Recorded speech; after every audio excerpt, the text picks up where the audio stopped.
so much light. Daylight. All the time. And on sunny days, it felt like you were sitting outside. It was just that bright. And that surprised you, Grace? It was a factory. I thought it was dark and dirty. Then why go work there? I was 15, and it was time I paid my own way. Pay your own way? What about school? No, I didn't miss it much. The work wasn't that hard, and the girls were all so nice. It wasn't like factory work, really. The way we painted those dolls, it was like art. It was like we were artists. I'm not really the one you should be talking to. Dr. von Soschke, he's the one you should talk to. Now, Arthur, you know he won't talk to us. It was his process. Tell me about that process, Arthur. You used a powder? Yes, we used a powder. The girls mixed it with an adhesive to make the paint. But that business with the brushes, I did not invent that. They were doing that when I started there. But you knew about it. Well, we all knew about it. We just hadn't realized what it meant.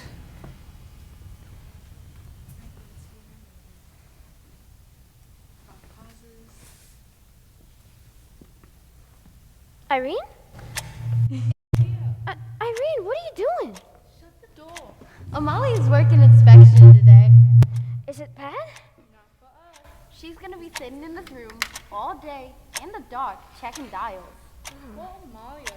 Poor Amalia. So we're gonna give her a little surprise. Boo, like the Cheshire Cat. Won't that make her mad? Oh, let her get mad. That's half the fun. Well, I don't want to make her mad. Oh, Grace, do you have to be that way about everything? What way? Your face, Grace. Let me put some on your face. Ain't like Amalia don't deserve it. She paints more dolls than any girl on the floor and can't be bothered by nobody either. You ask her, Amalia, what's new? She just looks at you funny. You know, I don't think she knows much English. It wouldn't kill her to smile, would it? They're coming. Get the lights. Where's the switch? Oh, for pity's sakes, Catherine. Oh! Miss McNeil! Paint in your faces. Have you run off your minds? It was just a joke. A joke that can lose a girl her job. Now, Mrs. McNeil, I'm sure that's not necessary. I don't tolerate no foolishness, Doctor. Very good. Foolishness we don't want, now do we? Mr. Reader, this is the inspection room. All the dials come here that are painted, and here are some of the girls who should be on the floor working. And I was just telling Mr. Reader what a fine bunch of girls we have here. Now he must think I'm halfway out of my mind. Mr. Reader, perhaps you have some words for the girls. Mrs. McNeil? Well, girls, this paint you're playing with, it's very expensive, you realize this? You see, it takes several tons of ore just to produce a single gram of radium. That's a lot of hard work, especially hard work for the men in the extraction plant. But they do this work gladly. Do you know why? What they work towards, what we are all working for? The war? That's right, the war. You see, ladies, the dolls you paint save lives. It allows our boys in the dark to tell the time, no mistaking what they see. Otherwise, well, some of those boys might not be coming home. And so we play around and don't take our work seriously. Well, we'd be playing right into the hands of the Kaiser. And we don't want that now, do we? No, sir, no. So then, let's get back to work and leave the tomfoolery to home then.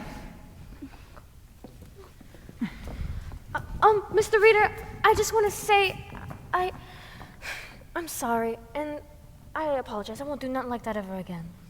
Well, dear, just keep in mind, if you do right by us, we'll do right by you.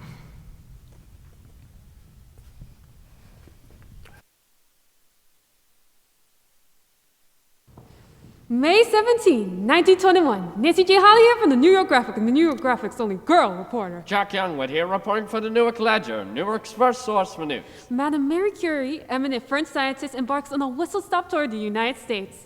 First up, New York City, where she's greeted by an enthusiastic crowd of well-wishers. The High Priestess of Science is headed to Washington to receive 1 gram of radium, valued at $100,000. Purchased for her by the members of the Madame Curie Radium Association, an association of over 100,000 American women. Who each gave $1 to support humanitarian research with radium. Grace. Irene, look! I got my certificate. Member of the Marine Radium Club. Ain't it neat? You paid $1? It's all for science. Science? What about my room and book? There she is. Welcome all, welcome all. I must ask you, ladies and gentlemen of the press, please limit your questions. Madame Curie is about to embark on an exhaustive tour of the country, and she is under strict doctor's orders to rest. However, in the typical fashion of a scientist who can only think of her research, her life's work, she has refused to rest.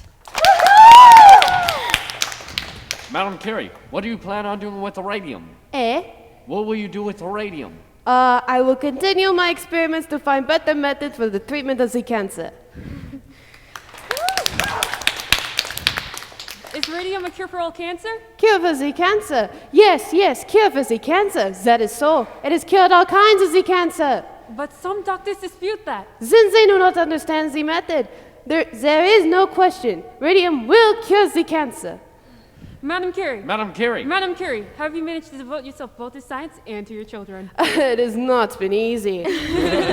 But my daughters and I share my gratitude for the American women and their interest in science and my work. I am most grateful. Madam Curie. Madam Curie. Madam Curie. No more questions. Madame Curie is on a tight schedule. Mrs. Andrew Carnegie has sent for a car and will escort Dr. Curie personally, as will I, to Washington, where President Harding will present the gift, 1 gram of radium.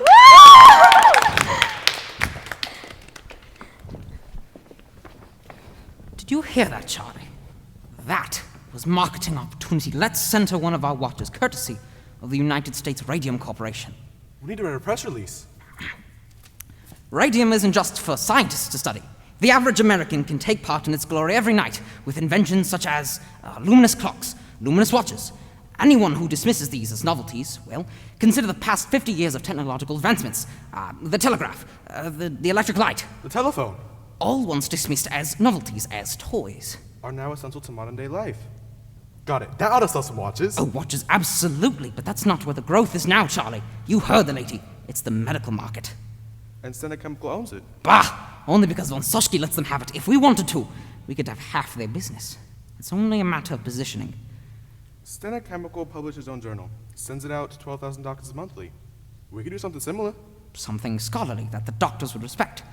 A bibliography listing every article ever published on radium. But with capsule reports, the doctors could find their information, find it fast. Have us to thank for it. Oh, we'll send one to every doctor in the U.S. Radium Society. Every doctor in the American Medical Association. That's the spirit, Charlie! Advertising, that's the wave of the future. It's not just the product, it's how you promote it. Oh.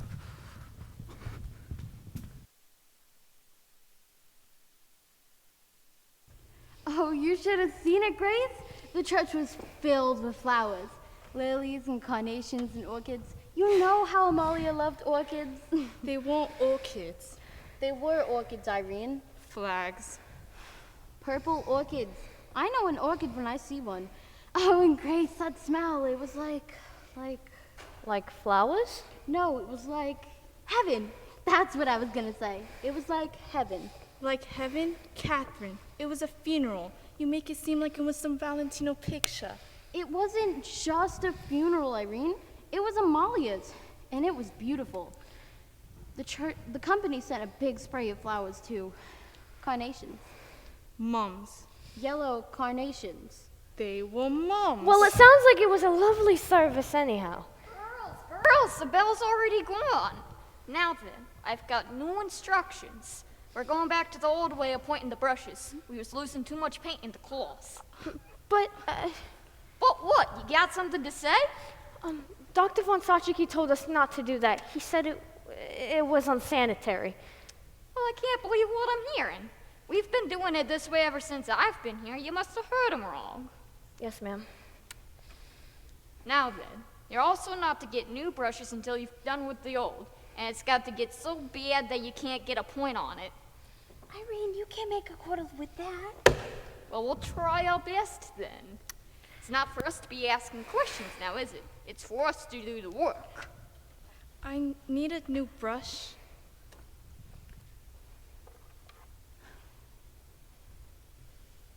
Now,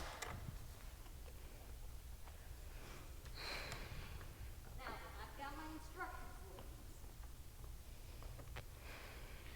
have my instructions, girls. I have my instructions.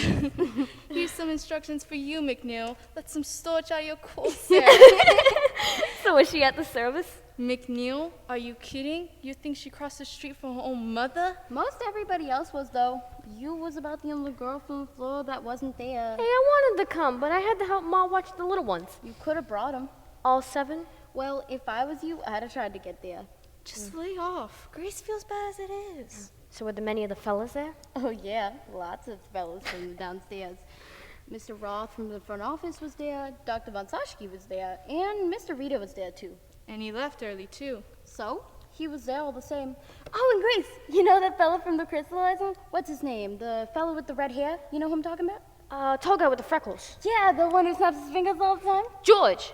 Jerry. I think it was George. It's Jerry. Jerry Mellon. The one who always used to talk to Amalia in the day room. Oh, yeah.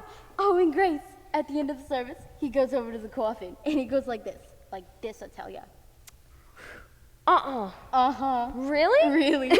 Oh, for pity's sakes. Well, he did. Nobody could believe it.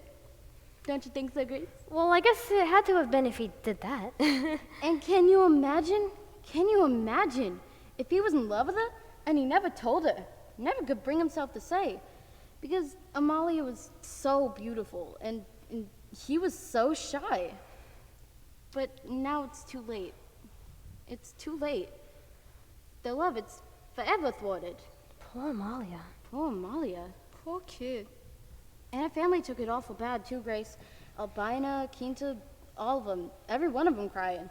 Even her father crying so bad. I ain't never seen a man cry before, and definitely not like that. Just bawling like a baby. And you know why, too? 'Cause their daughter had died. What she died from. Irene, don't go spreading stories. It's not a story. Albina told us. Doesn't mean Grace shouldn't know. No what? Amalia? Ain't it awful? Albina said her father's fit to be tied, too. 6 girls at home, and ain't none of them ever going to a dance again. All because Amalia upped and died from syphilis. Shh! What? I can't help it if that's what she died from. You don't know that for sure. It was on the death certificate. Maybe it was a mistake. Come on. What? Doctors are wrong sometimes. That's true. Doctor was wrong about Aunt Ivy. What's Mama got to do with it? Irene, don't you remember? Up to the day she died, Doctor said, take a cup of tea and get a good night's rest. And 3 days later, we was taking her to the Rosedale Cemetery. Girls, your attention, please. The gentlemen have an announcement. Thank you, Mrs. McNeil. Girls, we are here to put a few rumors to rest. And to explain some changes, ja? Yes, some of you may have heard by now, Dr. Von Soschke is stepping down, and he wanted to take this opportunity to make with goodbye, and Mr. Reader has kindly consented. Some of you I've known since you were little girls, coming here during the war, working so hard, 200, 300, some of you 500 dials a day. So proud to be part of our work here. And when this company that I started my own kitchen, mixing up the paint, I knew I'd found something miraculous, something to make life better, easier. And now what do I find? That more and more uses there are for the radium. More than I dreamed possible. Yes, thank you, Doctor. Now, girls, Dr. Von Soschke is a very busy man and must be on his way. So, let's wish him the best of luck in his new business adventures. And, Mr. Reader, let us wish you good luck, too. To the plate he steps as your new company president. Well, thank you. Our congratulations to you. When Mr. Reader first came to the company 4 years ago, I saw in him a young man of great enterprise. Thank you. And great ambition. Yes, thank Little you. did I guess the direction that your ambition would take this company. But one of the things that makes this country so great is the opportunity that it presents to a young man and his friends. And so, girls. And so, ladies, let us wish Mr. Reader the very best in the new direction he intends the company to take.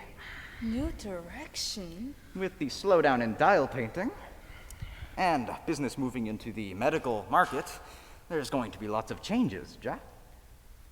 What the doctor is referring to is that some of our larger customers are setting up some of their own studios. Which means less work for our girls here. In the short run, but the Waterbury Clock Company in Connecticut is going to need help setting up its new studio. We were going to make an announcement next week. I suppose we'll make it now. Mrs. McNeil? Oh, yeah, we're gonna send some of you girls up there. Did you have any girls in mind? Yeah, a few. Let's see, there was Leah Harvey, there was Catherine Deutsch, and then there was another Catherine, Catherine Schwab. There you have it, girls. Now, as we are on the clock, we shall leave you to your work. Thank you, ladies. My best wishes to you. Let's back to work with you girls. Are you gonna do it, Catherine? Are you gonna take that job? I don't know. Would you do it? It's all the way in Connecticut. I don't know. It's awfully far from home, and Tommy would have a fit. Oh, come on. Don't you think it'd be a little bit fun? Right, Irene? Irene? Irene, honey, you all right? Huh? Yeah. Why wouldn't I be all right? What? Your mouth. It's bleeding.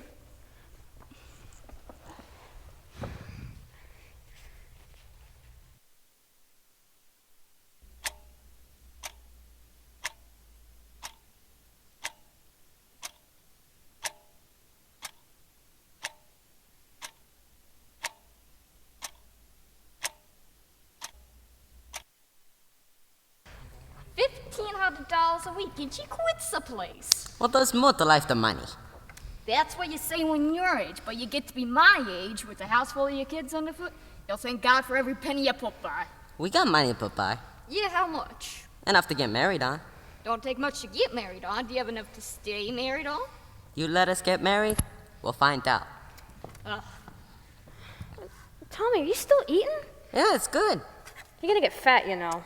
Well, he needs to keep up his strength. He works hard for his money. Don't start, Ma.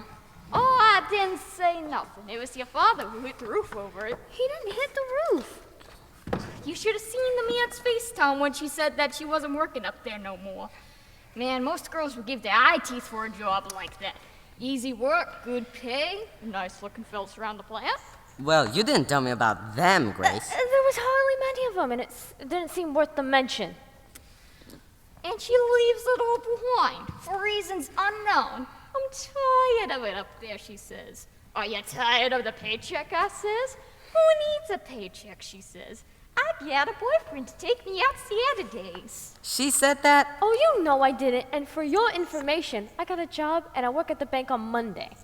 Oh, yeah, the bank. What's it pay? Enough. Enough. You know what that means, Tommy. It don't make close to what you made up at the Radium plant. It's office work. Office work? Well, then I guess you'll be spending more money on clothes then.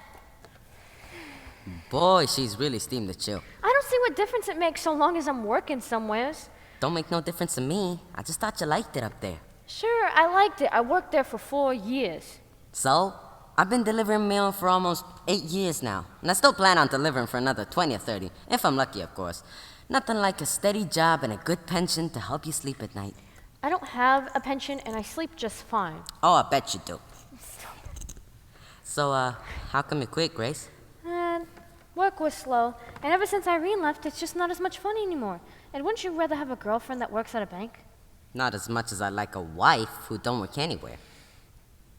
Close your eyes. I got a surprise for you. Oh, yeah? Want me to pull the shades? It's not that kind of surprise. Close your eyes. Okay.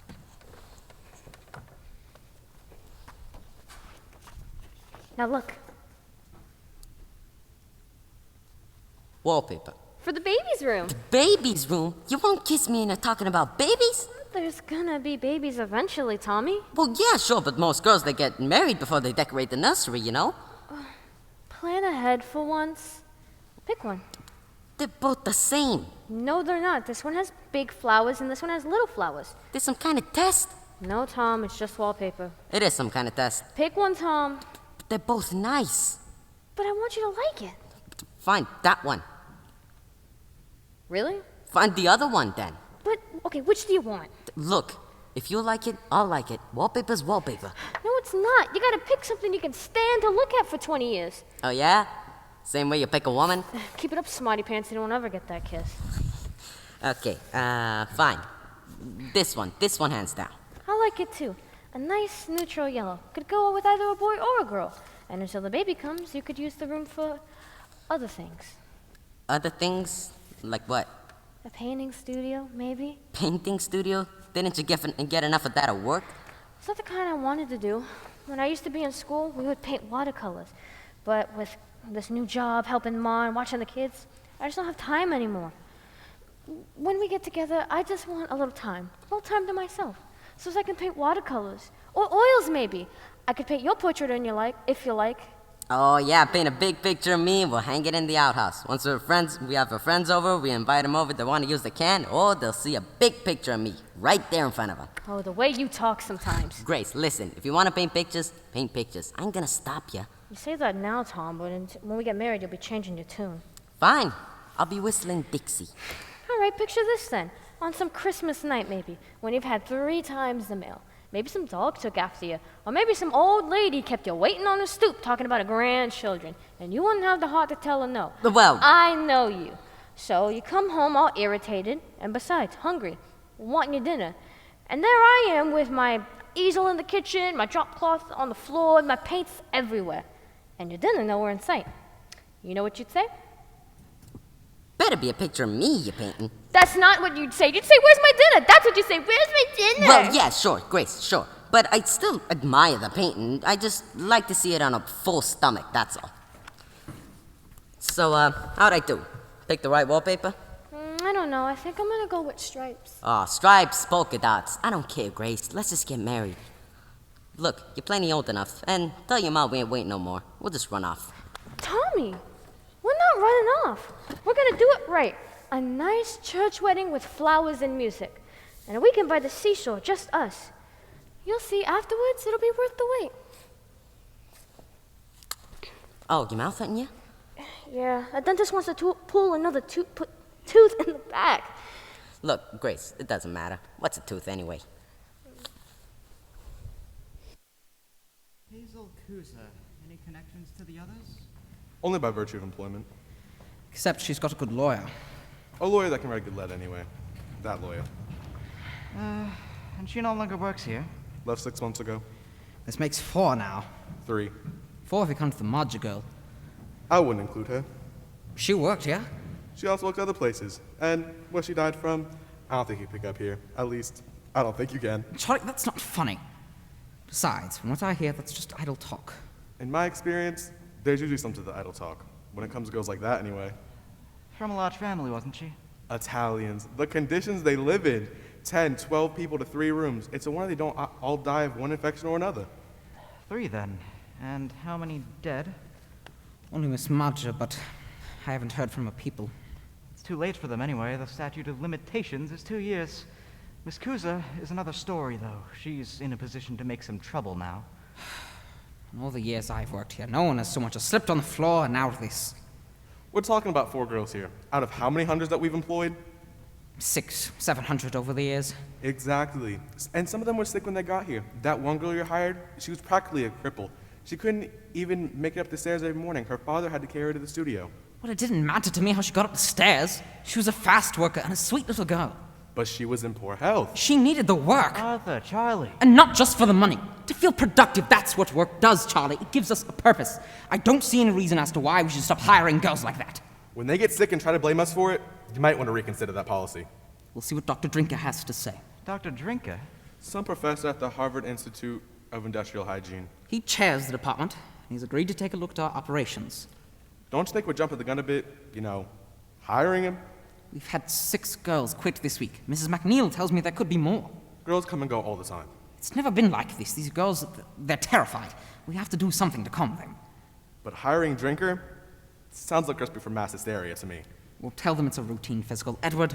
Companies give physicals all the time. Fine then. Drinker will start next month. In the meantime, I recommend we make an offer to Miss Kuza. Settle. If she sues, believe me, you won't like the publicity it brings, and neither will your investors. You think this could affect the stock offering? Don't you?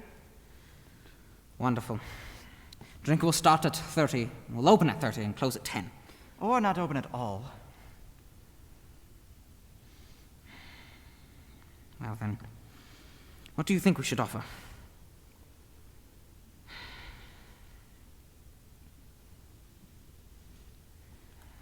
to them. We'll figure this out, one way or another. Whatever you do offer them, a few $100s could make a big difference to a girl like that. Certainly. Pay a few doctor's bills, buy some medicine. From the sound of that letter, she doesn't have long to live anyway. So it would be a gesture of decency, then? Exactly. Once again, what should we offer?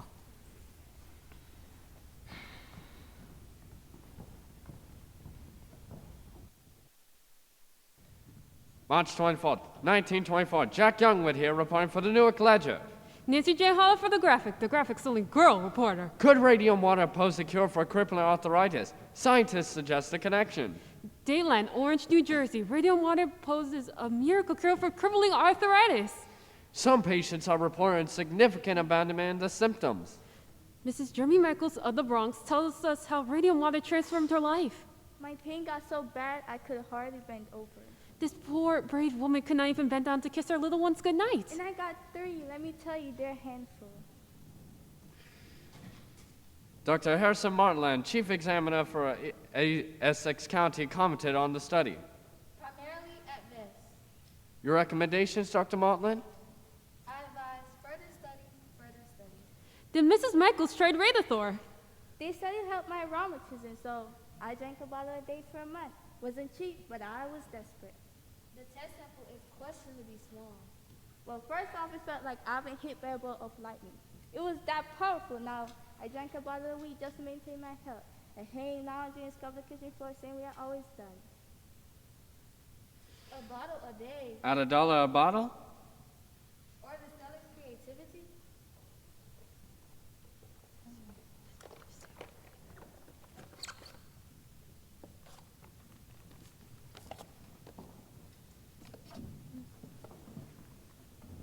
Radioactivity is one of the most remarkable agents in medical science.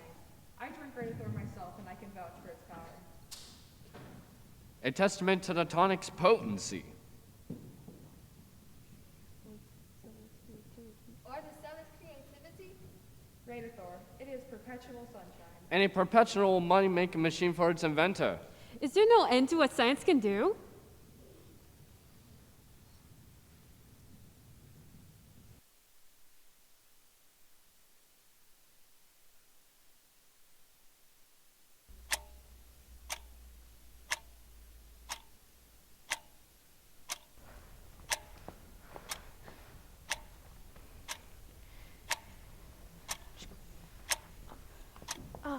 Maybe you should have made an appointment, Catherine. I don't need no appointment for this. It's a busy place, Catherine. If you don't have an appointment, maybe you should have made an appointment. I shouldn't need no appointment for this.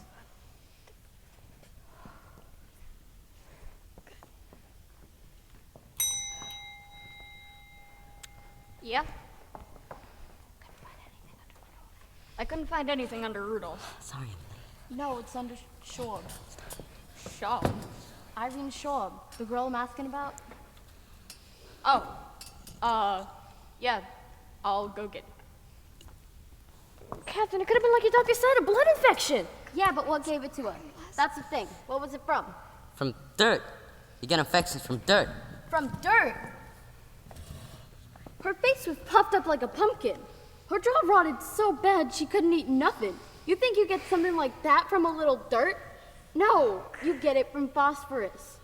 Everybody's saying it's the radium in the paint, but it's really phosphorus. That's what makes it glow. Wouldn't they shut the place down, Catherine? Shut it down? Who? Who would have shut it down?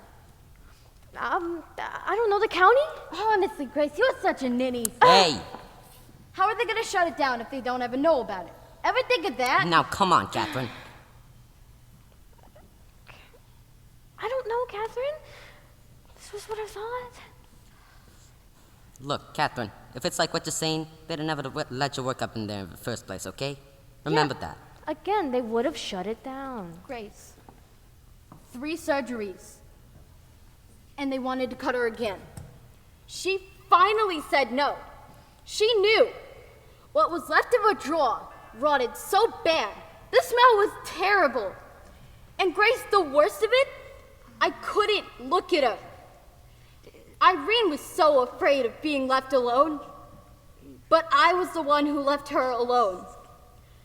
And when she died, it was in the middle of the night. There was nobody with her.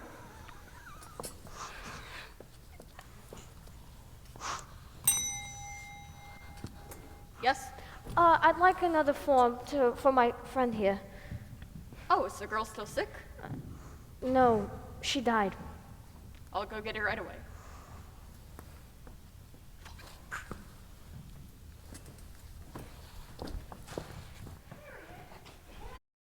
Down at once. I'm waiting for Papa. All right, but when he gets here, I'll send him up after you. There he is.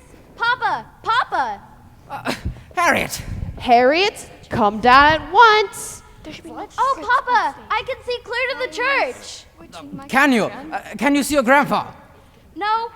Ooh, but I can see the schoolhouse. You think this is funny?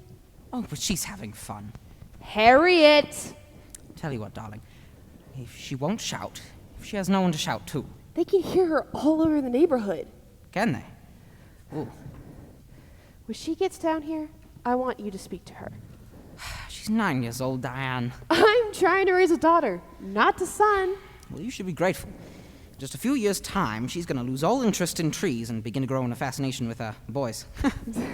That's supposed to scare me. And by that time, you'll be frantic because she'll no longer be interested in climbing trees. What's this? Oh, something to give you vitality. You think I need vitality? Well, that's what it says on the bottle. Is it pure? We're his supplier.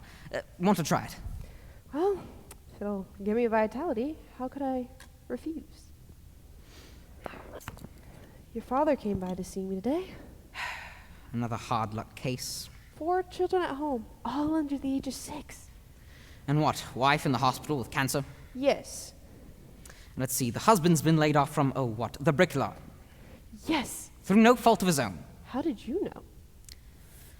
Dad was around to see me yesterday. It's never enough with him just to have ordinary ambitions in life. You have to have a mission. And you do? No, I don't. I have a business plan.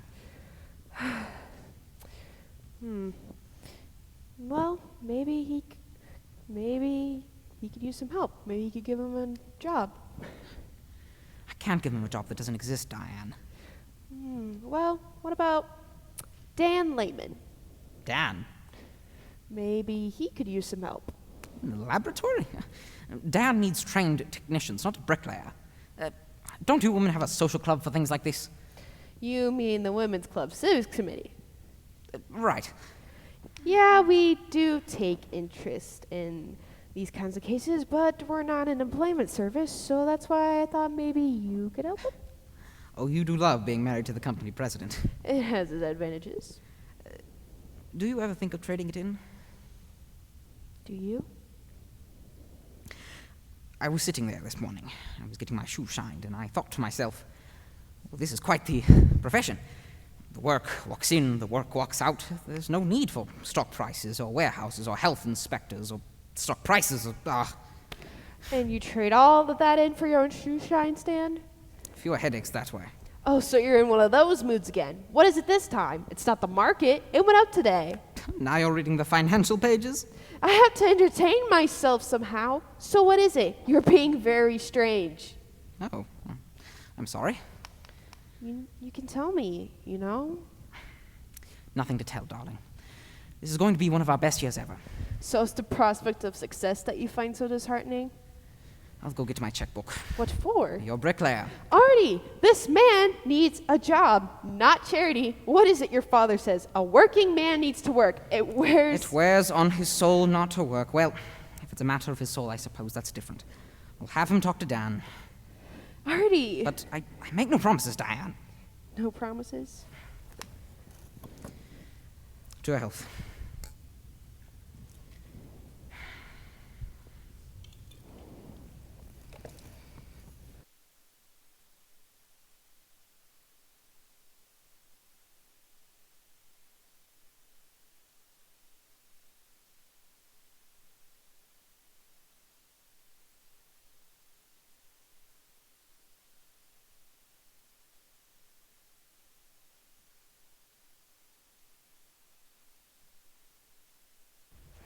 So, Miss Grace Farr, how long have you had this drainage? About a week or so. I heard something awful, Dr. Neff.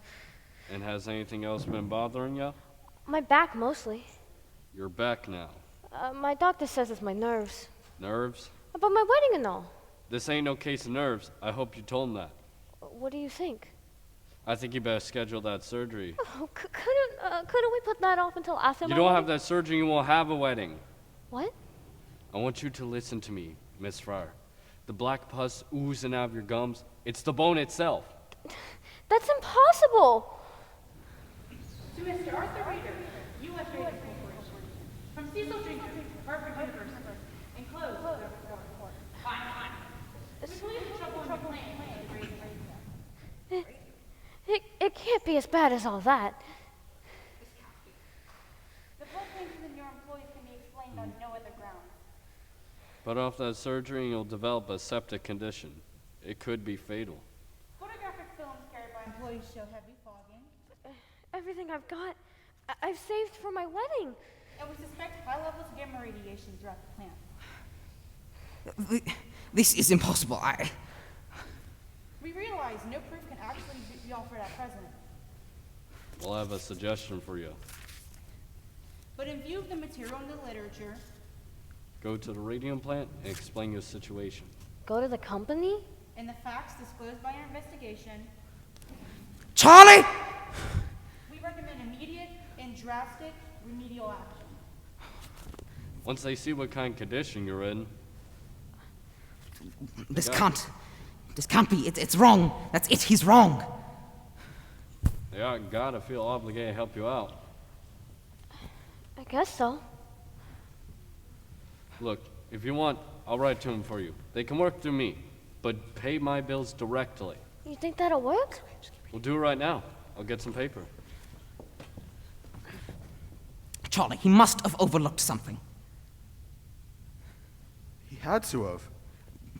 If we're suffering from a new ailment caused by the radium, it should occur generally throughout the plant. One would expect. There are several hundred milligrams at all times in the solution, several hundred in the ore, several hundred in crystallizing. The entire backyard is filled with tailings. It should be highest in the laboratory. If it's the radium, then the incidence of illness would be highest in the laboratory. But no one there is sick. Maybe it's some kind of combination of the radium with the zinc? Something peculiar to our plant alone? A bacteria? In the brushes? It can't be the radium. There are dozens of application plants across the country, and none of them have ever reported anything like this. The Department of Labor won't see the report. I'm aware. What are we gonna do? This could tear us to pieces. They want to see the report? We'll give them this. 1 page? The most important page. Drink will never stand for this. Drinker works for us. This is a proprietary report. What we do with it is our business. But the Department of Labor, Arthur. Charlie, we just need time. Just need time, Charlie. They could shut us down for this. What are you doing? Scientists, government men, none of them have an idea of what it takes to run a business. Dr. von Soschke thought advertising was a dirty word. He laughed at the very idea of promotion. I can't tell you how many times I walked into that man's office and he turned a deaf ear to everything I told him. But we showed him, Charlie. We showed him. We are the world's largest single supplier of radium. The world's largest. You know what it took for us to get here. I am not going to stand idly by and let our name be dragged through the mud. So trust me, Charlie.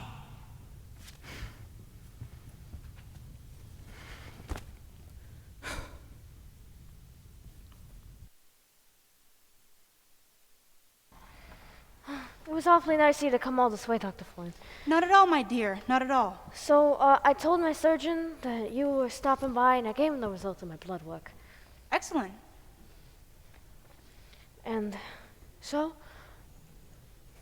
I must say, Mrs. Fryer, your blood looks better than mine. It does?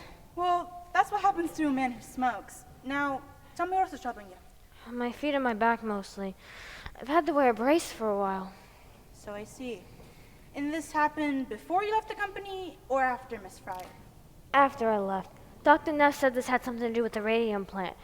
There was a girl who used to work there who got sick and died from it. Yes. Terrible thing. Vincent's angina. What is that? It's an ulcerated condition of the mouth, my dear. From the radium? Oh, no. It's a rare and unfortunate result of poor dental care. So let that be a lesson to you. Always brush your teeth. There was something else in the paper about this, about other girls who were getting sick. One girl used to work there. She's in the hospital in New York, and doctors have never seen anything. Miss Fryer. Don't tell me you believe the papers. Those stories, they aren't scientific. They're not? Reporters are not scientific. They don't follow scientific methods, Miss Fryer.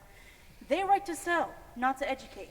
The scientist is not concerned with what sells. He is concerned with the truth. He undertakes years and years of painstaking study in order to arrive at an understanding of intricate natural processes that most people, Miss Fryer, wouldn't presume to comprehend. You would do well to listen to science and ignore the nonsense as printed in the papers, because I can tell you now, radium has nothing to do with what's ailing you. It doesn't? Not in the least. Then what's ailing me?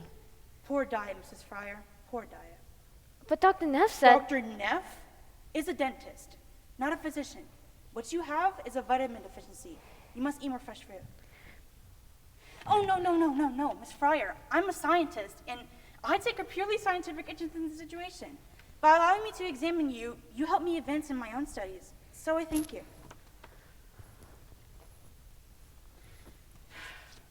Here's my card. Call me anytime, day or night. Thank you, Dr. Flynn. Happy to be of service, my dear.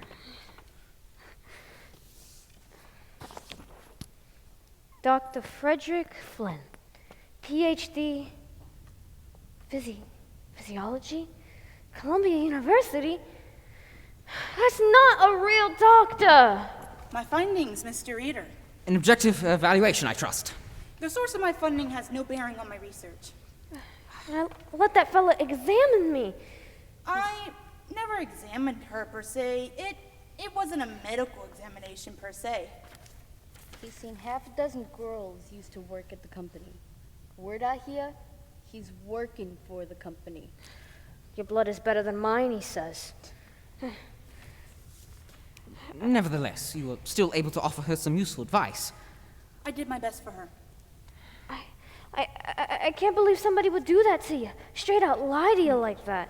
Nothing surprises me anymore. It's just like you said, Catherine. People will say and people will do just about anything.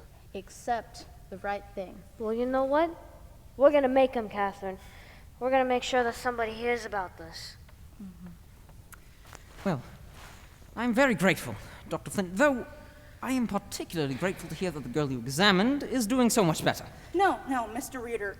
I didn't actually examine her. I merely consulted with her. All the same, she's doing much better, isn't that so? For what I could see, Mr. Reader, she's on the road to recovery. Excellent. Here are my fees and expenses. Mr. Lee will draw you a check.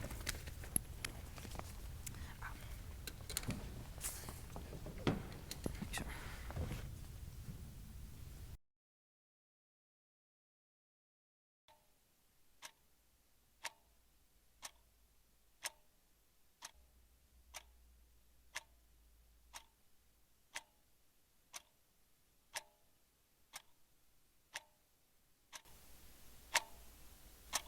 And so I leave you with this one thought. Ladies and gentlemen, we do not have to accept injustice. We can use our consumers to influence those who would like to profit from our patronage. Thank you. Thank you, Miss Wiley, and thanks to the New Jersey Consumers League for another job well done. This concludes our program for this evening. I don't think we have time for questions, but we hope that you will join us next door for some light refreshments. You want anything? Oh, my throat's a little dry. All right.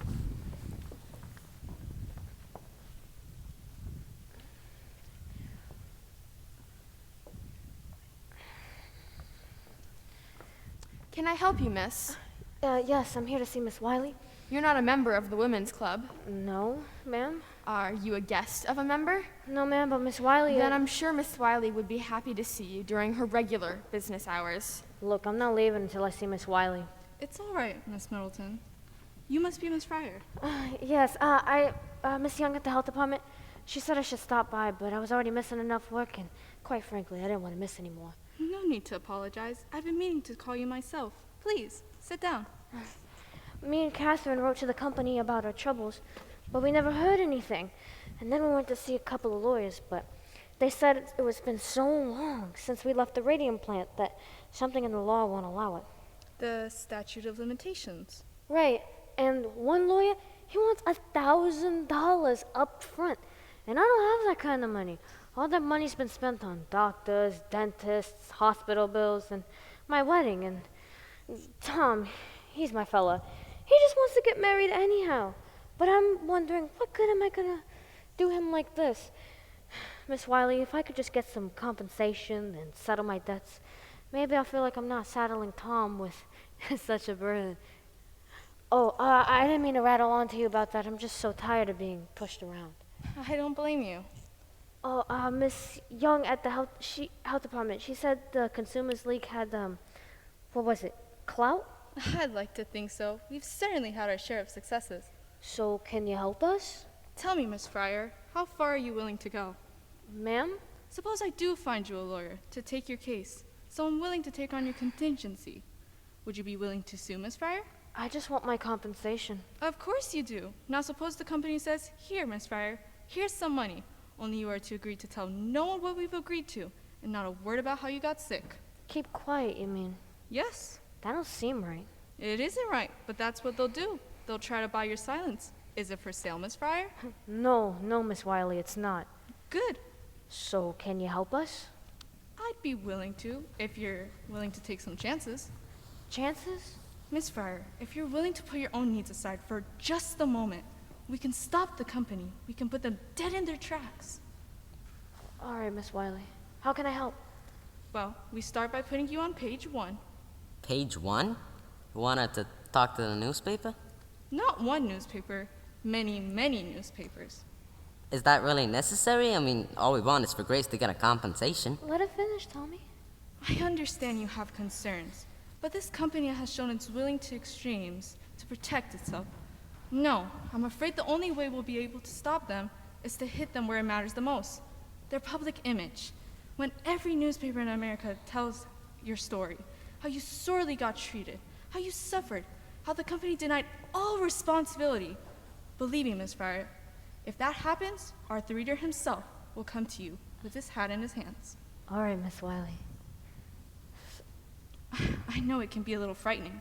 Oh, no, I'm not scared at all. I'm more angry, if anything. Good. Keep on to that anger. Just be sure no one else sees it. Ma'am? Public sympathy, Mrs. Fryer. That's our strongest weapon. The public has no sympathy for an angry woman.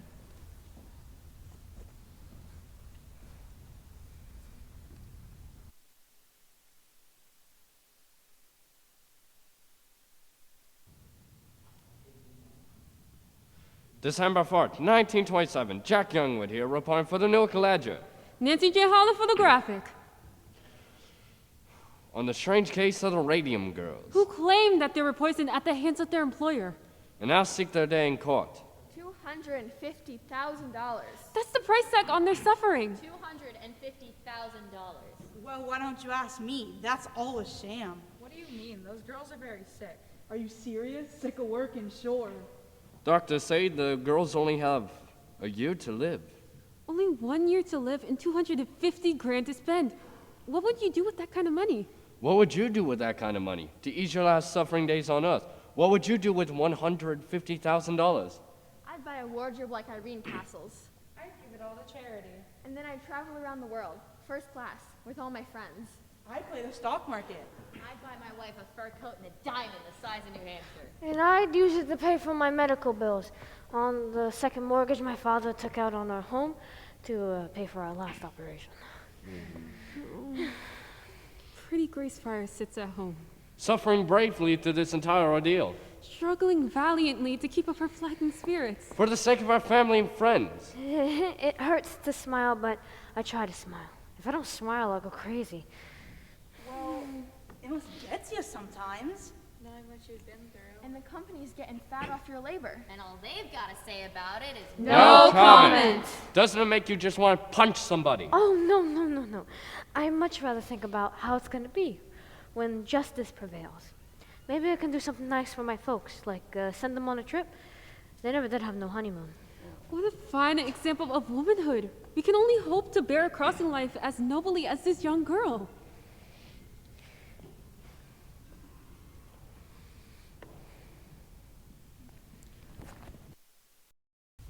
Mr. Barry, I've had enough of these histrionics. I had nothing to do with that, Mr. Markley. Mr. Barry, I've been in this game a long time. When I see a story like this move over the wires, I'm not so naive as to believe that a plaintiff's attorney has nothing to do with it. What's your proposal, Mr. Markley? $1,500 to each girl. $1,500? That's not even a year's wage. Well, we feel it's very generous considering your case doesn't survive the statute of limitations. Mr. Markley, this is a case in equity. The Chancery Court will come to a different conclusion. The Chancery Court can't rewrite the law, and the law is clear. 2 years from the date of injury. Your clients are out of time. 2 years from the date the cause of injury is discovered. Very creative, Mr. Barry. Very clever. But you've got a long way to go before you can convince the judge. And in the meantime, Mr. Markley, the press will take a great interest in its stories and the company's complete indifference to its workers. Surely that'll make great press for the Consumers League. You accuse us of exploiting these girls. You're the one hiding behind the statute of limitations. Hiding, Miss Wiley? You know very well the law never anticipated a situation like this. These girls were dying years before anyone knew the cause. Before anyone knew. Does that include the U.S. Radium Corporation, Miss Wiley? Pardon me. If this case goes to trial, I do hope that will be your opening statement, Mr. Barry. You will have made our defense. See you at the hearing. The arrogance of that man. Tell me again the purpose of these articles, Miss Wiley? Public sympathy, Mr. Barry. That's the engine of the reform. But you're antagonizing the company. Then the strategy is working. Okay, but what about the girls? How does it help them to read in a dozen different newspapers that they have so little time to live? Surely you do see, Mr. Barry, the U.S. Radium Corporation cares nothing about these girls. However, the housewife of Oranges cares very deeply, along with many women around the country. These women shop. They buy watches. Mr. Markley can be as smug as he likes, but the consumers lead to one outcome, and he knows that. That's why he was here today. I only hope you're right, Miss Wiley. Public sympathy, Mr. Barry. Wait and see. Dear Miss Shaw, I've read of your sad story in the Boston Globe, and I'm so sorry for your plight. It seems in this time of rapid advancement, the well-being of the average worker is overlooked. I would like to share with you girls the secret to my own good health at the good age of 92. It's called Christian Science. Dear Miss Fryer, I read of your woeful situation in the Atlantic Constitution, and I am prepared to offer you a solution. Benacine. Benacine is a tonic made of all natural ingredients. Benacine will help restore your health and vitality. We are prepared to offer you a lifetime supply of Benacine in exchange for the exclusive rights to the use of your picture in our advertisements. Dear girl, I read about you in the Billings Gazette, and I run 100 head of cattle up here and do very well by myself. I've always longed for a companion, and I'm well equipped to offer you a comfortable home in your final hours. A girl like you has suffered so much. Don't you think you deserve a few fleeting hours of happiness? Sincerely, your admirer, Leonard F. Watkins. P.S. Enclosed is my picture.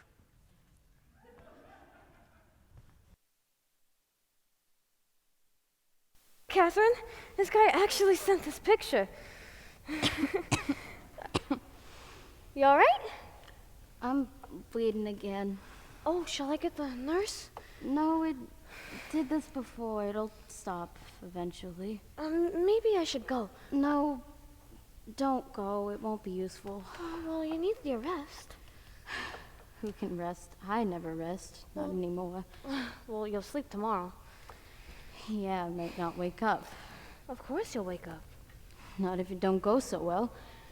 My mother's cousin went in for her appendix surgery, and she didn't come home. Oh, well, you just can't think that way, Catherine. Look at this. Miss Wiley said folks would be on our side, and she sure was right. Here's one from California. What if we don't win? Of course we'll win, Catherine. But what if we don't? My father will lose his house, and we'll be on the street, and you'll be on the street too, and you and Tommy won't ever get that wedding of yours. Catherine! Speaking of Tommy, how come I don't ever hear him complaining about it? Isn't it funny? Catherine, as soon as the judge hears our testimony, they'll rule for us, and the case will be over in a day. You really think so? Sure, when they see what kind of shape we're in, we'd be awfully hard to ignore. That'd be something, won't it? When we get to the stand and see that look on Mr. Rita's face. Now, you want to read more letters? Yeah. Where's this from? Some cowboy. He sent his picture. They didn't have no vanilla, so I got some chocolate for you. Well, it took you long enough. Don't get on me. I had 6 people stop me on the way over there. All of them reporters and all of them asking after you two. Yeah, waiting for me to die. No one's waiting for you to die. It's true. One of them called my mother and asked if I was dead yet. When she said no, he sounded disappointed. Eat a little of this. You'll feel better. I'd feel better if it was vanilla. Say, how about a picture? For the love of Mike, what the hell are you doing? We need a picture for the graphics exclusive on the girls. Exclusive? What are you talking about? $5,000, that's what. What do you say, Grace? Think you could use $5,000? I don't understand. Perhaps you're familiar with Bernard McFadden. Who, that faith healer? Herbalist, Mr. Crider. Herbalist. Bernard McFadden's patented herbal therapy is just the thing to get these girls back on their feet. And the graphic will pay for it. All we ask is the exclusive rights to their story from here on out. See for yourself. And you want to pay us to go see Bernard McFadden? Easy money, huh? Let me see that. They're serious, Grace. The graphic always does business on the up and up. I don't know. And all you want us to do is talk to some herbalist fella? Of course, we gotta get our money's worth. A regular series of features with pictures following the course of your treatment, your illness, recovery, or otherwise, depending on how it all goes. Grace, we should talk to Miss Wiley about this first. Miss Wiley? What's it to her? You're the ones with bills to pay. It just don't seem right without talking to Miss Wiley about it first. You're a big girl, Grace. Can't you make your own decisions? Of course I can make my own decisions. Grace, how much does your father own the house again? I don't know exactly. And that last hospital bill was a couple hundred at least. At least. Maybe we should think about this, you know? He's right, you know.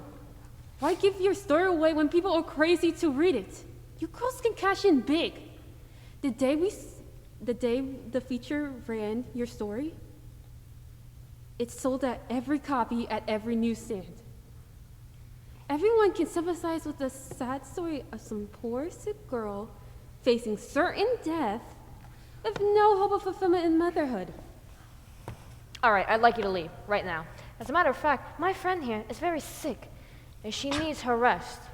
Grace, at least think about it. Sure, think it over. I know you're worried about people will say, but hey, you gotta think about your own interest here. There's no reason you should get anything out of all of this. Everyone's trying to get what they can. Why should you keep your nose clean when everyone else is up in their elbows in it?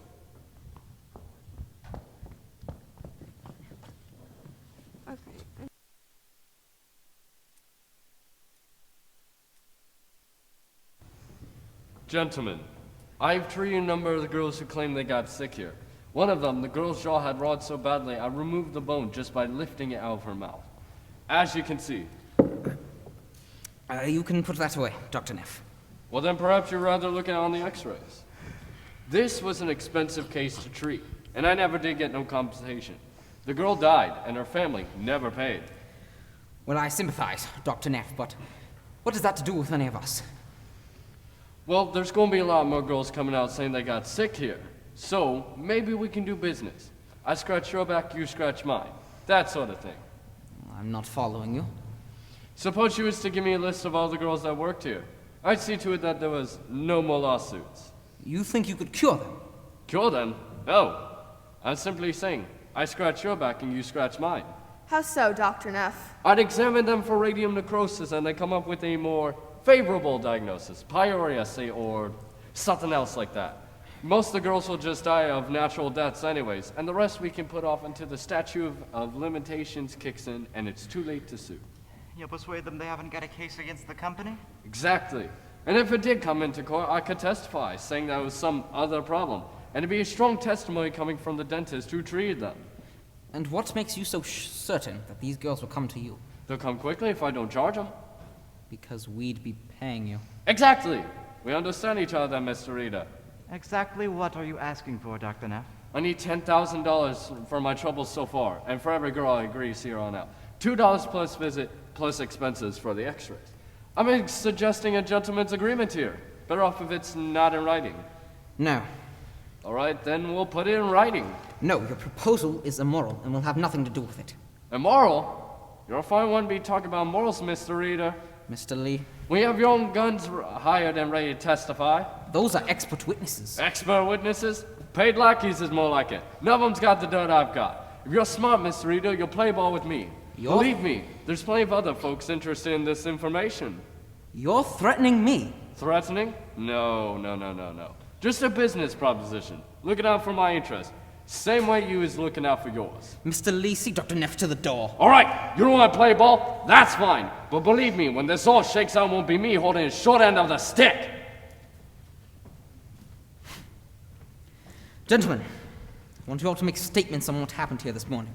We're going to send them to the U.S. Dental Society. Then Dr. Neff can see who's playing ball and who isn't. An excellent idea. I don't know. Perhaps we shouldn't be so quick to dismiss Neff's proposal. What do you mean? We're in a very bad situation here, Mr. Reader. That's true. Mr. Lee says you've been having trouble getting girls to work here. We have lost some contracts because of it. And it's gonna get worse. The papers are full of stories about those girls. Making them out to be saints. And what defense can we put out? Except to say we'll try our case in court. And in the court of public opinion, we've already lost. Perhaps we should reconsider.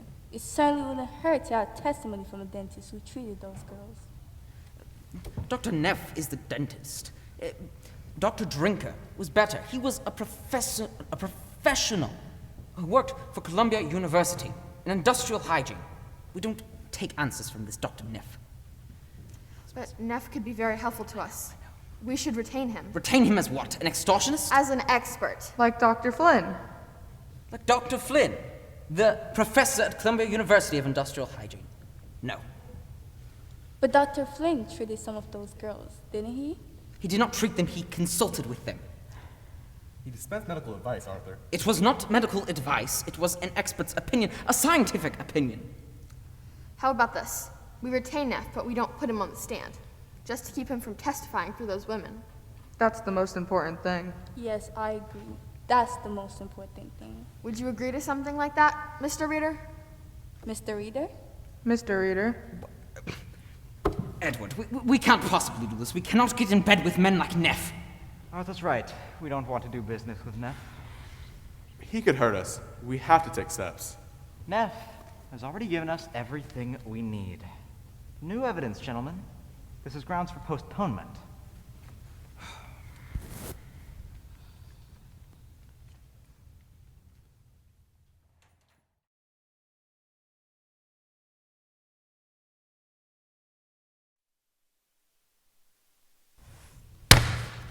Months! 3 months to study an x-ray. This is outrageous!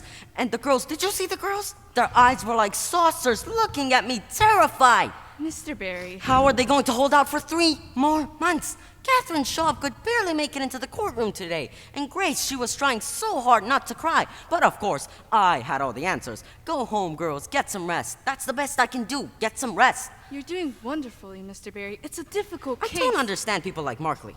And Reader, how can he play this kind of game with those poor girls sitting right there? Maybe this will help. I received the letter. You'd think the company would be eager to take care of this, right? With the kind of publicity it has gotten, of course. But Markley seems to enjoy the very sports of what he can get away with. Oh, it's very cold. Mr. Barry. What is this? It's from Catherine Drinker, Mrs. Cecil Drinker of Harvard. She's an industrial hygienist also. She's the one who worked with Dr. Drinker on the radium plant. It was a joint effort, actually. We've already seen this report, Miss Wiley. There's nothing in it to help us. Please, Mr. Barry, you've only seen half of it. This is the complete report. I received it this morning. It says everything you need to know. Miss Cecil followed up on our story very closely in the newspaper. She also was disturbed by the last article in the Ledger, the one where Mr. Lee says her study clears the company. He doctored the report. Reader doctored the report. Apparently he pulled out a whole page listing of blood conditions of dozen employees and just passed it on. It doesn't seem so bad by itself, but in context, it's somewhat different pictures. We can use this. Yes, it should impress the judge. The judge? Miss Wiley, I'm not going to wait 3 months to make use of this. I want you to call the contact you have in the New York world. If Reader won't let us present our evidence in the courtroom, well, he can read about it in the newspaper. January 12th, 1928. Jack Youngwood here, reporting for the Newark Ledger. Nancy Jen Holland for the Graphic. Radium girls go to court today. Radium girls knock at the doors of justice. Will they be heard? These poor injured girls face pain, Disfigurement. ruin, And death as the clock ticks away the precious moments. A hearing begins here at Chancery Court. The U.S. Radium Corporation demands a postponement. While plaintiff's apparent attorney Raymond Berry makes a shocking disclosure, Showing that they lied to the Department of Labor. showing that distorted the results of a Harvard study. Concealing the ill effects of its product.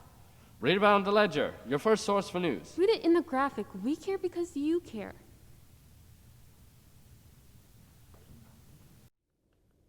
Was that bad? You didn't read it? Oh, I make a point not to these days. If only other people would. Mrs. Mitchell, from across the street, she walked right past me this morning. Didn't even say a word to me. I know she saw me. And the woman at the market, and the greengrocer, and the women at the club. The whispers. Why don't you put that away then? Read the journal. I'm sure I saw it around here somewhere. And at the club today, someone had the nerve to come up to me and ask, "Is it true? Did your husband really poison those women?" I said, "Mrs. Cowles, if you thought they were true, why would you even speak to me? I certainly wouldn't associate with a woman whose husband did such things." So why do you go there then, if that's how the women are? I've been a member for years. For God's sakes, Dan, what do you want me to say? That we knew we were poisoning people, but we couldn't stop because we were making too much money. Is that what you want me to say? I certainly wouldn't want you to say such a thing. Especially if it was true? Or most especially if it was true. Is it true? Is that what you think? What would you like me to think? For God's sakes, Dan, can't you see? It's von Soschke. He's jealous of our success. He's feeding information to the Consumers League so they can railroad us. Why would the Consumers League? Bunch of radical women do-gooders. Half of them Reds, probably socialists. That's what they are. Same with that club you belong to. What? You women think you can go out and fix the world's problems. I can't. I'm sorry. While your husbands are out making a living, you're going to quit that club. Quit the club? And stop talking to that idiot Mrs. Middleton. She You're doesn't not know anything. making None of any you women know sense. anything. You don't know anything. Did you lie to the Department of Labor? What? Did you lie? I didn't lie. I disagreed with Dr. Drinker's results. Arthur? I have a fiduciary duty to the company. I can't listen to this. Diane, I have articles, documents, people with tumors the size of baseballs. Radium therapy. The tumors disappear, Diane. Tired. I'm going upstairs. We save lives, Diane. We make lives better. Mild radium therapy. It invigorates. 13 people have died. People die every day. There are newspaper notices. Young, old, infants, children younger than Harriet die every day. But they worked for you. But they worked for other places. I have a report from a Columbia University professor, same like Dr. Drinker in industrial hygiene, that says that there's no connection between our plant and these illnesses. Would you like to see the report? Then what would the cause be? I don't know, Diane. I really don't. Everyone's done their best to find out, but we don't know. Marty. Do you remember me? Do you remember what you said to me that day I told my father I wasn't going into the ministry? He can do as good in a boardroom as he can in a church. You remember? How could I forget? I was such a scared kid, and he was such an icon. I don't think I could have stood up to him if it weren't for you. I'm sure you would have. And now, he thinks my soul is lost. You don't think that, do you? That my soul is lost? You're a good man, Artie. Everything I've ever done, it's always been for you. Every single thing. It always has been. I know.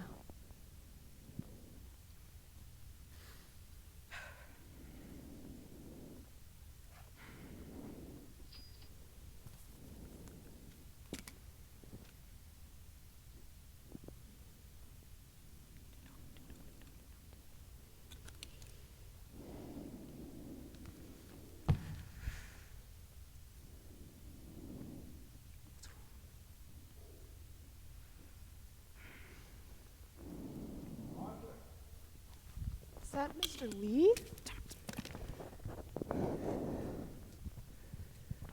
Charlie, for God's sakes! I just got off the telephone with someone from the ledger. This couldn't wait until morning? I'm sorry. Good evening. Good evening, Mr. Lee. It's Dr. Lehman. Dan. He's dead, Arthur. What? He died this morning. Charlie, that's not possible. I just saw him a week ago. He was just here a month ago. For cards, he was just here. Martlin's already done the autopsy. He says it was a severe anemia. They're blaming the radium. The Ledger wants an article tomorrow, so it can run on page 1. That's when they need it, by 8. Well, when are the services? I'm sorry? The services, Charlie. I don't know. We'll send flowers. Diane. Oh, we should call Louise. Yes, that's right. Call Louise. Oh, poor Louise. Oh, Artie, we should go see her right now. I wouldn't do that. Why ever not? She's planning to sue. Louise? Someone at the Ledger told me she's filing a wrongful death action. I've already written something up. Company chemist for 8 years, always in poor health, recently in decline. But Dan was never sickly. He was always on the golf course or sailing or tending to his garden.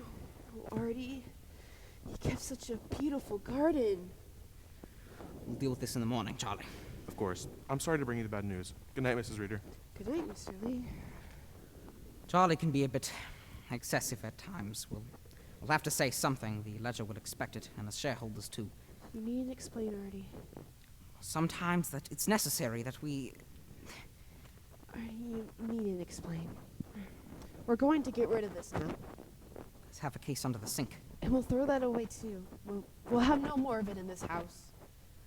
I'll do it. Diane?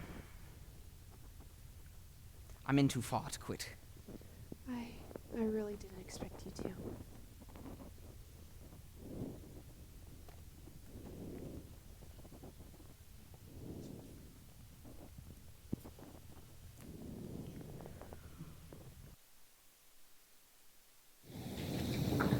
February 21st, 1928, to Raymond Barry from Harrison Park. Chief Examiner from Excess County. We have discovered the remains of the deceased Amelia Martin. Our study reveals radioactive substances in the lower jaw, upper jaw, and lumbar vertebrae. No evidence of syphilis is found.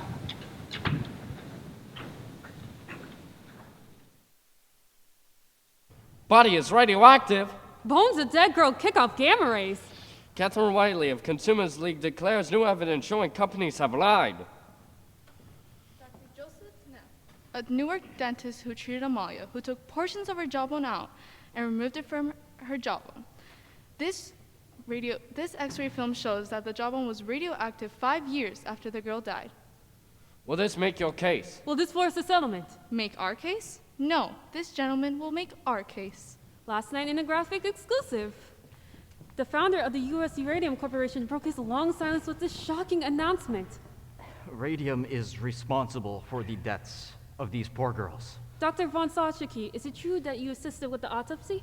Yeah, and given my expertise in radium extraction, I was able to determine that Miss Magia absorbed enough radium to kill 10 people. Doctor, what does it say about mild radium therapy? Radium is responsible for the deaths of these poor girls. It should be considered a most dangerous substance. Then, do you agree with the doctor's prognosis? That the Radium girls only have 1 year left to live? From what I know, they'll be lucky to last that long. Done. We should have taken that reporter up on her offer. That's what we should have done. $5,000? Don't make me laugh. Well, we should have talked her up too, because I tell you what, they'd have paid. And I'll tell you what else we should have done. Stop telling me what we should have done. There are lots of things we should have done, and it don't do no good to think about them now. All right, keep your shirt on. So what do you think? The red or the blue? So what's Barry say? Is he gonna go back to the company? I don't like the red, but it just don't fit so good these days. Is he gonna talk the company up a bit? Well, Miss Wiley says one more interview should get the job done. So I says, what's the harm in one more, you know? It's worth it, you know. What if they came up to 5,000? Would you take it then? Well, let him come up. I'm not caving. Grace, it's called a settlement. It's just another way for them to hide. So let them hide. Then they win. So they win. They're gonna win anyway. Nice to know you have so much confidence in me. For Christ's sake. Grace, you have one lawyer working up for nothing up against 6 lawyers who are getting a bundle. You know what I found out today?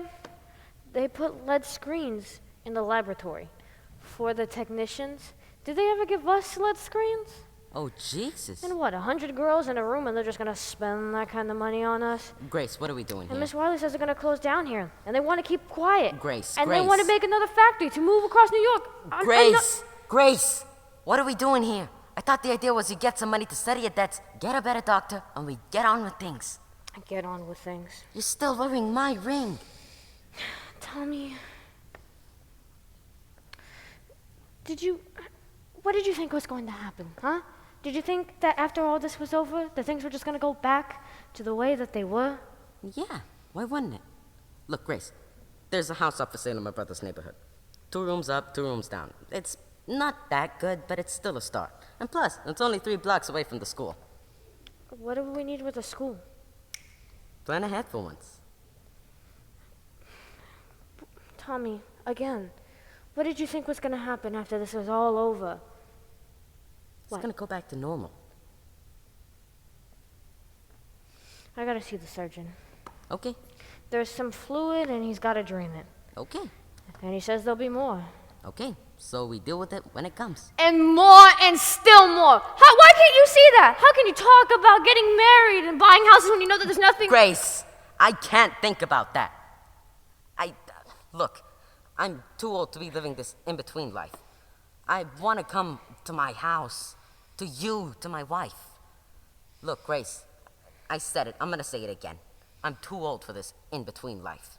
But I promise you, when this is all over, I'll do my best to take care of you. Oh, let me help. No. Here. Grace, come on. I should have gave this back to you a long time ago. Grace, I don't want this. Tommy, please. Are you gonna make me say it? Look, Grace, you're not getting enough rest, okay? Get some sleep. Tommy! Get some rest. Tommy! Don't do this to me, Tommy! Tommy!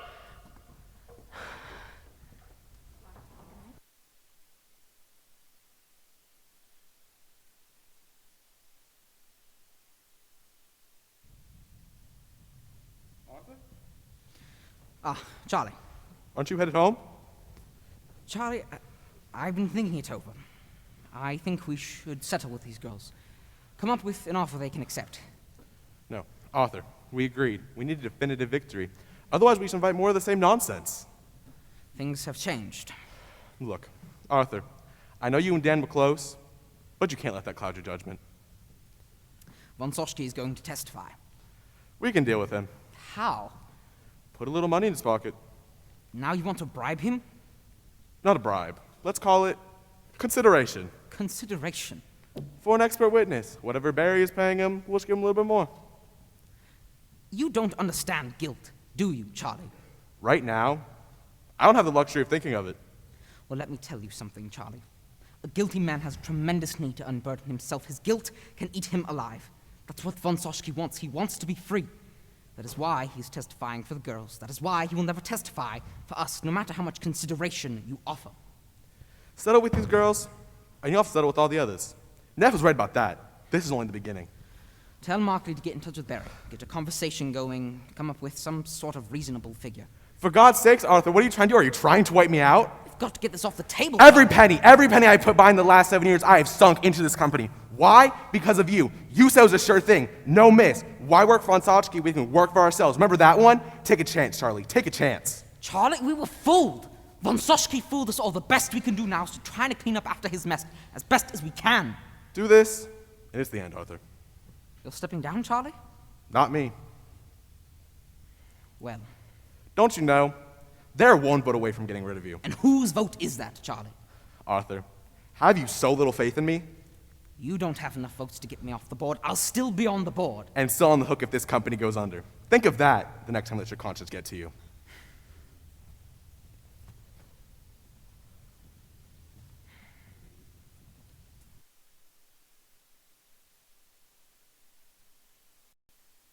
th, 1928, to Raymond Berry, attorney at law, from Edward Markley, counsel, U.S. Radium.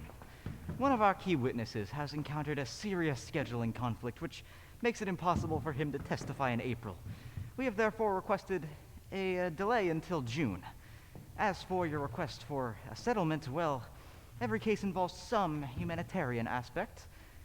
As a result, I cannot allow that to be the reason for settling this one. However, I do believe you will be rewarded for the good work you are doing, if not in this world, then in the next.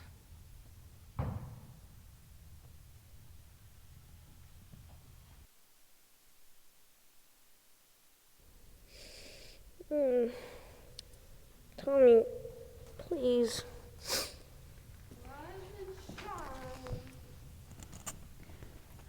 Madam Curie? Time for work. Am I late? I thought I set an alarm. We have 5,000 dials to paint before breakfast. Up, up. It's all for the war effort. Please, I'm so very tired. No complaining. Good soldiers don't complain. But I'm dying. And who isn't? Get up, Grace. Irene? Come on, get up, sleepyhead. It's time for work. This isn't fair. I'm only 26. I should have my own home, kids, and be married by now. We all have to make sacrifices sometimes. I know I did. But why? Why do we have to make sacrifices? It's all for science, Grace. Science, family. Every life is sacrificed to something. Just a matter of choosing which. But I didn't have no choice. I didn't get to choose. Sure you did, Grace. Sure you did. Catherine, don't do that! Oh, now look what you did, Grace. She's bleeding all over the dials. Oh, Catherine, I'm so sorry. I guess I shouldn't have said anything. It's no problem. What's one more dead dial painter? Grace. Mama? Grace. Mr. Markley will be here any minute. Mr. Markley? Yes, he's bringing the papers for you to sign. Did you fall asleep? Miss Wiley said she'll be by. Has she been by? She might have. Don't you know? Somebody came to the door earlier, but I think your brother got it. Look, Grace, you gotta get ready. They took Catherine back to the hospital last night. I know, dear. Listen, when we're done talking to Mr. Markley, we'll head up there and see how she is. I had a dream that she died. Grace, don't speak such things. If she dies, it's all over. We're 3 months behind on the mortgage, Grace. I know. You can't let this go on. $1,500? It's not even a year's wages. Well, it's better than nothing, ain't it? Is that all I'm worth? Better than nothing? No, of course not, sweetheart. Well, we gotta be realistic. At the rate things are going, you'll never make it inside that courtroom, and even if you do, you can't prove nothing. Mr. Barry thinks we can. Mr. Barry ain't paying the bills. There's the doctor, the coalman, the bank. Look, Grace, we can't expect to be treated like charity just 'cause you're sick. I don't want charity, Ma. I just want what's owed to me. Look, if Catherine hooked the company up on their offer, would you hold it against her? No, you wouldn't. Now we're gonna take that check, pay the bills, and whatever's left, you and Tommy can have. A little something to get you started. There's nothing to start, Ma. Why do you have to be so hard on Tommy? I have to face it. Why can't he? Do something with your hair, Grace. $250,000. What are you gonna do with $250,000, Miss Fryer? Well, I don't know. There's no point to it. Ma, you didn't tell me we had mail. New Mexico, huh? I just keep on writing.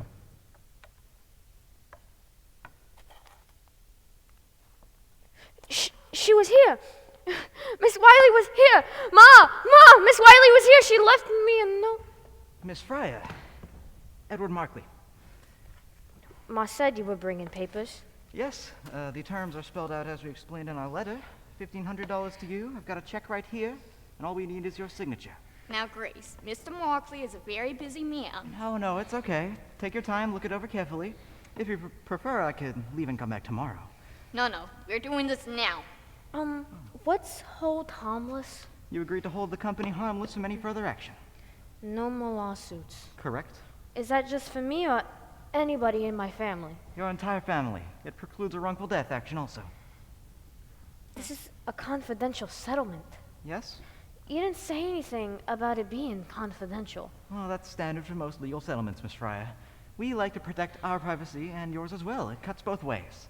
You agree to keep silent about the terms of the settlement, and so do we. Well, that seems fair. Need a pen? I have another question. Grace, Mr. Markley already explained the settlement. I don't mind. What's contributory negligence, Mr. Markley? It's not in this one. It's in one of them other papers. When we did the lawsuit, the Radium plant said its defense is the statute of limitations and contributory negligence. I'm not sure what you're asking, Miss Fryer. It means it's our fault, don't it? Oh, Miss Fryer, it's a standard defense. I wouldn't take it personally. How else am I supposed to take it? Grace. Mom, why didn't you tell me Miss Wiley's been by? Well, you already made up your mind. She'd only tried to talk you out of it. What did she say about Catherine? Mr. Markley, she's had a terrible headache Mom! all day. What did she say about Catherine? She said it don't look good. Perhaps I should leave and come back tomorrow when Miss Fryer's feeling better? Or perhaps maybe you should answer the question, Mr. Markley, because believe me, I'd really like an answer. I had to quit school at 15, where I went to work at your factory, where they told us what to do, when to do it, and how to do it. And I never made any trouble, because my folks never raised me to make any trouble, and I never argued. So how do you get contributory negligence out of that? As I said, it's a standard defense. There's nothing standard about what happened to me. We deeply regret your situation, but there's no evidence to tie your condition to any actions made by the U.S. Radium Corporation. Then why are you giving me this money? It's a humanitarian gesture. Humanitarian? Month after month you've been putting us off, delay after delay, knowing how sick, knowing how tired and desperate we were. Humanitarian? You're just waiting for us to die. Grace, stop this. Ma, you just expect me to stand by with people like him? I'm not going to take charity from him. Miss Fryer, this is a very generous offer. Under the circumstances, I advise you take it, because it won't be on the table very long. Whoa. What do you mean? If Miss Fryer does not sign within 24 hours, we will be forced to withdraw our settlement permanently. Grace. He's lying. I beg your pardon? So you mean to tell me, if I don't sign those papers now, but I came back a week from now, saying I changed my mind, you'd still rather go to court? You'd still rather some judge take a look at me and take the chance I don't win on sympathy alone? 24 hours, you're just trying to bully me. Fine then, Miss Fryer. I'll take that as a no, and we'll see you in court. Yes, you will. You and Mr. Reader both, even if they have to drag me in there. Grace, you call that man back. I'm going to court, Mom. You can't prove nothing. You know you can't win. What are you trying to do? I want those people to look at me. I want those people to look at me and explain to me how it's my fault. I got sick working at their factory. What do you plan to get out of that? Mom, all my life I've been doing what other people have told me to do. I quit school because you said I should. I put that stupid brush in my mouth because Miss McNeil said I should. I never said, please, can I finish school? I never said, I don't like the taste of this paint. I never argued. Even though I knew, Ma, I knew something wasn't right. There was so much light, Ma, so much light. At night, I'd look at my dress on the back of the closet door, my shoes everywhere, my hairbrush and my comb on the dresser. They knew I would never ask questions, and they knew I would never argue. Don't you see? They knew I wouldn't, and that's what they were counting on.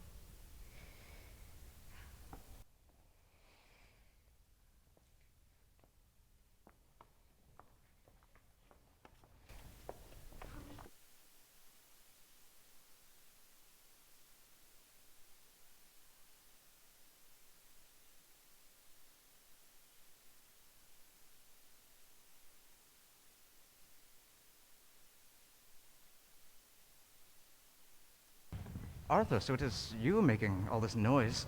I left messages with your housekeeper. I know you got the messages. As we are no longer in business, I thought it best not to respond. Is that what this is about? Perhaps a cup of tea will calm your nerves.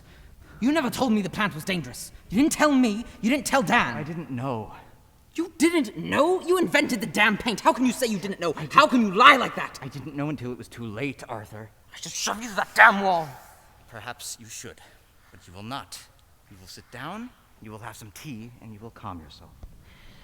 I was not the technical man. You were the technical man. I was the technical man. Sit down, Arthur. I sold watches, for Christ's sake. I was a salesman. A good one, at that. Very good head for the business you have. Not such a good head for the science, but for the business, very smart. Always finding ways to cut the costs without losing the quality. That's a gift, Arthur. So why don't you have some tea? Jesus. What's wrong with your hands? Oh, it's been that way for some time. What, have you been dipping them in ink? Dipping them in ink. How fond of the pretty store you are. No, Dr. Martland tells me it's a necrosis of the tissue. The cells, they're dying. With the dial painters in the jaw it started, but with me in the hands. I didn't know. No reason why you should. I've known for a while. Miss Wiley, rather, approached me to help test the girls for radium exposure. Knowing I had the equipment and, of course, the skill, she came to me. There aren't that many people around, who can measure that kind of thing. I didn't believe her either, Arthur. I didn't want to believe that my paint could cause those girls suffering. I wanted to prove them wrong, so I agreed to help. And so Dr. Martland and I conducted expired air tests on the girls, and that's when I found out. When my own breath registered radioactive. Now you wish to have words with me. I'm sorry, Well, perhaps now you should make an appointment yourself with Dr. Martland. But me? Whatever for? Arthur, you did not notice the glowing dust on your shoes when you went home at night. How could I not have? I tracked it all over the house. Well, you can be sure that a good deal of it is now in your lungs. Recognize this? Oh, it is one of our promotional pieces. An excellent promotion. How many new sales did that book account for? Oh, I didn't track it quite exactly. I'd like to think it helped with our medical market quite a bit. Page 96. What? Sit down, read it. The last chapter, page 96. Radium. Dangerous effects. Dangerous effects? How many articles do you have listed there? 18. How far back do they go, those articles? Oh, I don't know. Look at it, the first one. What does it say? 1906. 1906. Now, you're telling me that when you go into court, you plan to testify that you had no idea radium was dangerous, when it says right there in your own book that it was. How can you claim that you did not know, Arthur? I never really read it. What? I never read the book. I hired a man to do it. I just glanced at the galleys. I never read it. How do you mean you never read the book? It was an outside company's job. They repaired the piece. Which you never read. I think you will find, Mr. Barry, that very few company presidents read the promotional pieces word for word. Well, it has your name on it. You authorized the book's release, and you had the final approval of the content. Mr. Lee was in charge of our promotional content at the time. I entrusted those activities to him. Now, Mr. Reader, you testified that you started working at the U.S. Radium Corporation in 1918. Is that correct? Yes, as plant manager. And you held that position for how long? 4 years. 4 years. During those 4 years, how often did you venture into the studio? Every day. Every day. So, you must have observed the girls put the brushes on their lips. I don't recall it. You're saying you never saw a single girl put the brush on her mouth in 4 years, every day. I said I don't recall it. You don't recall it. What do you recall, Mr. Reader? You're an awfully young man to have such a faulty memory. Objection. I withdraw. No more questions. Your witness, Mr. Markley? We have no questions for this witness, Your Honor. All right, gentlemen. Please approach. I am ready to issue my ruling. Your Honor, we have yet to present our defense. I do realize that, Mr. Markley, but this proceeding is to determine standing. Now, I've heard enough these 2 days to determine that. The radium in the bones of these girls is an ongoing source of poison in their systems. Nothing your witnesses can say will change that. Your Honor, our witnesses are prepared to testify that the company could not have known about the danger. Mr. Markley, in the interest of justice, I am asking that the defense rest without calling any witnesses. We can conclude this hearing today and schedule the case for trial. All right, Your Honor. Fine. I hereby rule that the statute of limitations has not been exhausted and these girls still have standing to sue. Your Honor, one thing. I have a very full schedule ahead of me with 2 other cases pending, and a key witness of ours will not be available until the end of the summer. So I'm afraid we won't be able to testify until September. Your Honor. I'm sorry, Your Honor, but we have just... our chief expert witness is associated with an institution of higher learning. This is the busiest time of year for him, so I cannot expect him to appear. Mr. Markley is obviously... Mr. Markley is the one who is, who has made that situation. He is the one demanding the continuous delays. But we have just agreed to waive our right to present witnesses at this hearing. Surely you won't force us to make our defense without the presence of our key witness. All right, Mr. Markley, trial is set for September. This hearing is adjourned. Edward, why can't Flynn appear? He's going to Europe. Europe? He's done about this trial for months. Why would he? Oh, very clever. How long do you plan to keep this up? As long as necessary.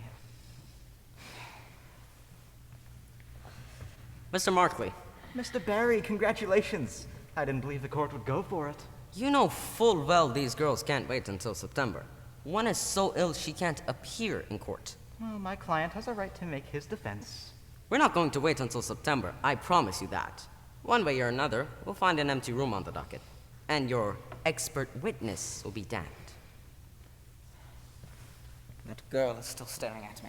I wouldn't worry about it. She thinks this is personal, that I somehow planned this. How do I make her understand I didn't want this? You don't. You don't make her understand, and you don't talk to her. But she looks like death, Edward. They all look like death, Arthur.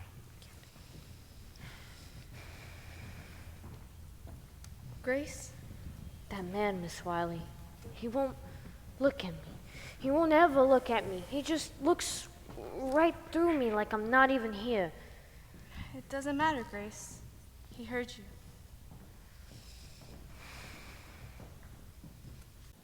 June 4th, 1928. Nancy J. Holland for the graphic. Jack Youngwood here, reporting for the Ledger. Raymond Berry seeks trial date for early summer. As U.S. Radium Corporation announces a settlement. A settlement? $10,000 cash for each girls and $12 a week for life. Wait, $12 a week? Read about in the Ledger, your first source for news. The company also agrees to pay the medical expenses for each girl for the remainder of their life. In exchange, the girls have agreed to be examined by a panel of physicians yet to be appointed. Questions? What forced this settlement? What led to the settlement? It was strictly for humanitarian reasons that the U.S. Radium Corporation agreed to the settlement. We take no liability whatsoever. Where does the company go from here? The U.S. Radium Corporation is proud to have brought this lengthy litigation to a close and is looking forward to serving its customers and its community. And that's C.B. Lee, President.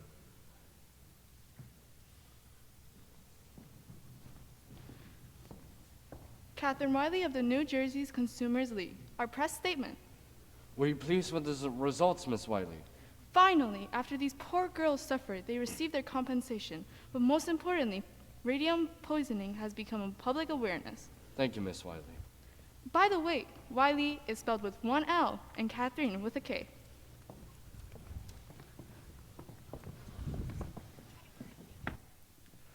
Well, Edward, looks like we're back in business. What's your game plan? Didn't I tell you? I've got a buyer for the tailings on Alden Street. Oh? Yeah, some contractor on Montclair needs a little infill. That's perfect.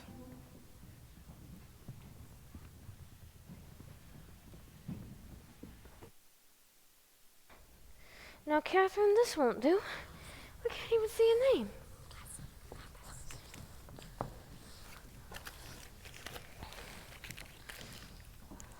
There. Well, Catherine, it's a beautiful day. Too warm for a sweater, not much of a breeze. It's truly a fine day to paint.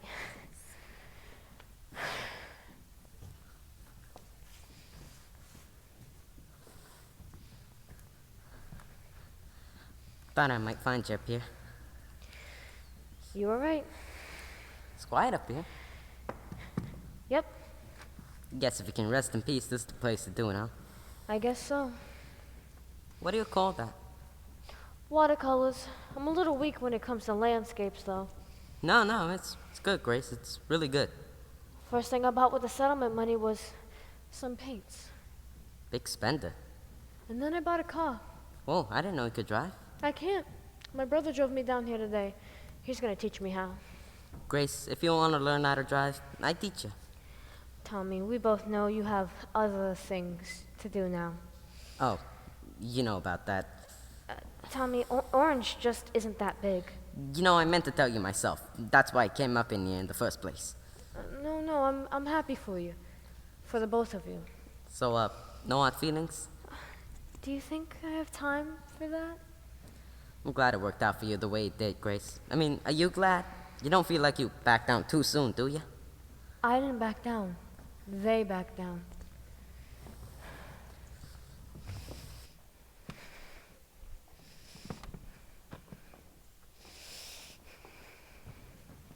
Papa? It was over here.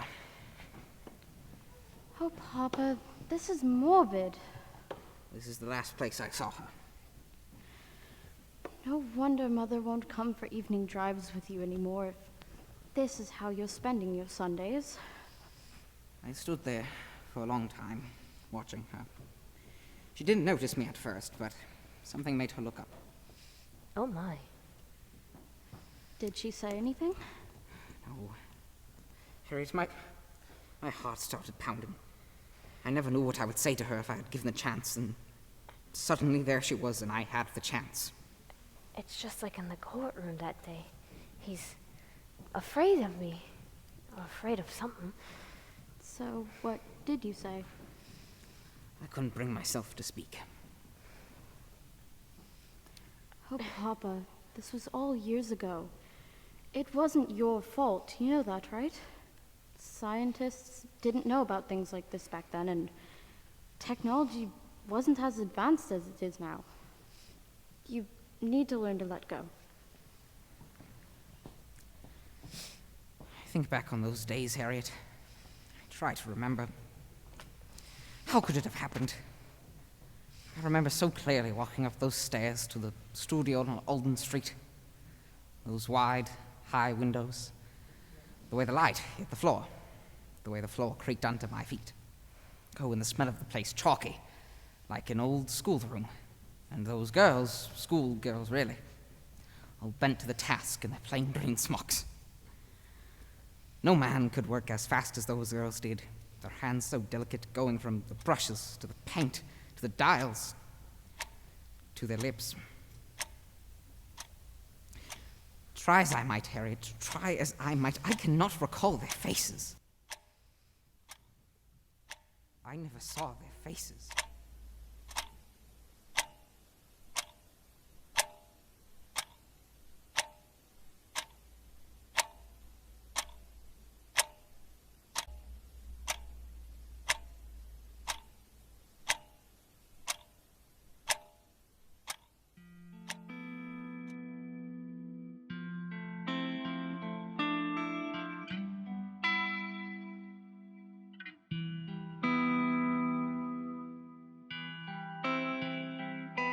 By 1923, there were 100 in the factory.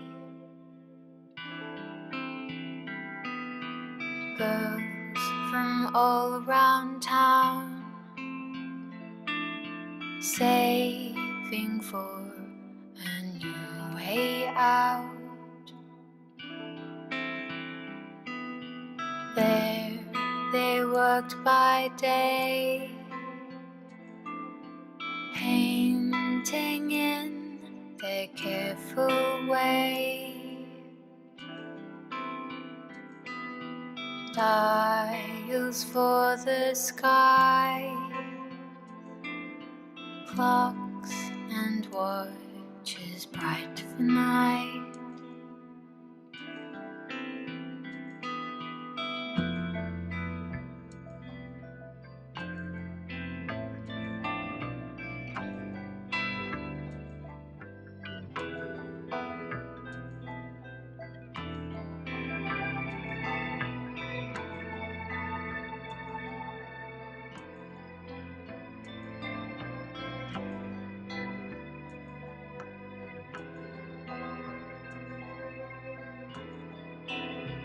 Bring the brush up to your lips. Keep it with the finest tip. Little do you know where that paint will finally flow. Straight into your bone. That's where heavy metals go. And